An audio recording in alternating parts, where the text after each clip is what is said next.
You're watching Sky News. The top stories. Jeremy Corbyn is putting together a shadow cabinet, which one of his biggest backers, Union leader Len McCluskey, has told Sky News will be top class. SNP leader Nicola Sturgeon says the party has a timescale for looking into holding a second referendum on Scottish independence. And Germany has repeated calls for increased funding for refugee camps in Syria to help stop the exodus from the region. More than 12,000 migrants arrived in the German city of Munich yesterday after making their way through Europe.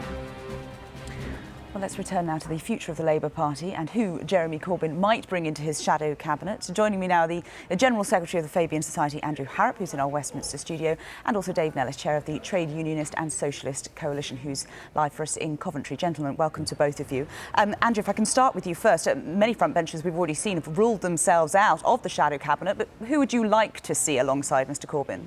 Well, I hope that Jeremy Corbyn brings in a really wide range of people from across the party.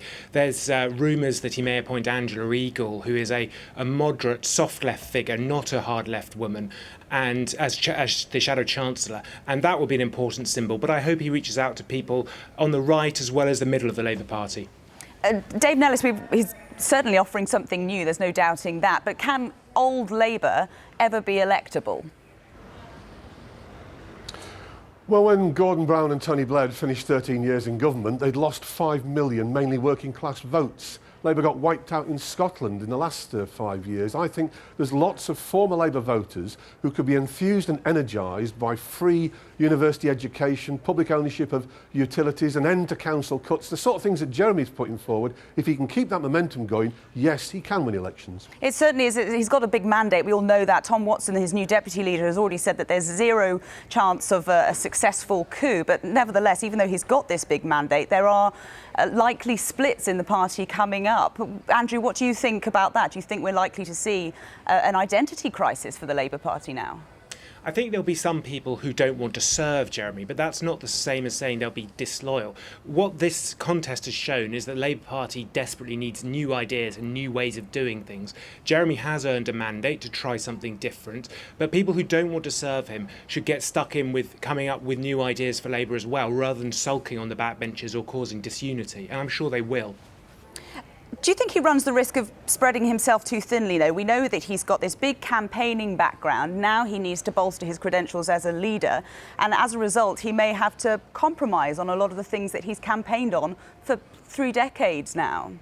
I think that there's a real risk that he'll have to compromise because he has said things which frankly won't work. It's not whether they're left or right wing, it's whether they're practical. And he needs to focus on what could actually be delivered for the British people.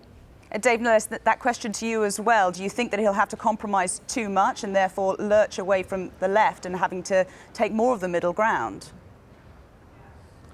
Well, TUSC will host in 2 weeks' time the first large national meeting in London of socialists outside the Labour Party, and we can see that with less than 10% of the MPs willingly nominating Jeremy and only about 6% of councillors publicly supporting him, that there are power bases within the Labour Party who are not going to be on side with his radical socialist agenda. And we're going to write to every Labour councillor and candidate for next May's election saying, are you behind Jeremy? Are you against austerity? If the answer is yes, then socialists outside the Labour Party will look forward to working with councillors like that. But if the answer is no, we stood nearly 750 candidates in the May elections this year. TUSC will stand widely again next year to ensure that the agenda which Jeremy wants to go forward has the maximum support.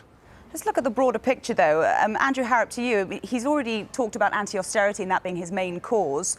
But how is he going to prove himself in terms of areas of defence, security and economic competence? Well, he's got to establish himself, first of all, as a really strong opponent. The Labour Party's been talking to itself. Now it needs to attack the government when it is creating very unfair policies, such as the welfare bill, which is about to take almost £1,000 away from working low-income families. He needs to get the whole Labour Party behind him to oppose policies like that. But he also does need to reach out to people who voted Conservative at the last election. It's not good enough to say you'll bring together people from the left who are disaffected. He needs to go to suburbs and market towns and persuade people who voted Tory last time that they can trust him. Yeah, we've already heard from Michael Gove, haven't we, saying that, that there is a real prospect that he could be Prime Minister at some point in the future. But Dave Nellist, do you think what's more important? Is it that the mainstream, middle ground, former frontbench MPs go crawling to him, or that he goes crawling to them?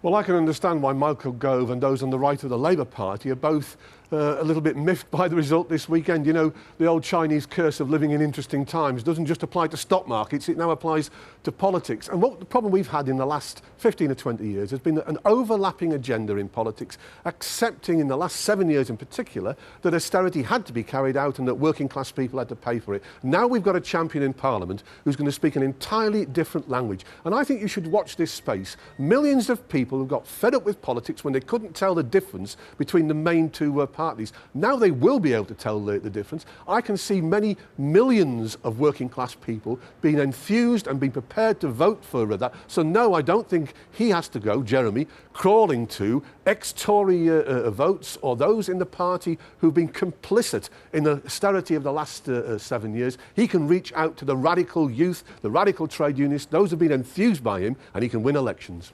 OK, well, Andrew Harrop, Dave Nellist, many thanks for joining us on Sky News. Thank you.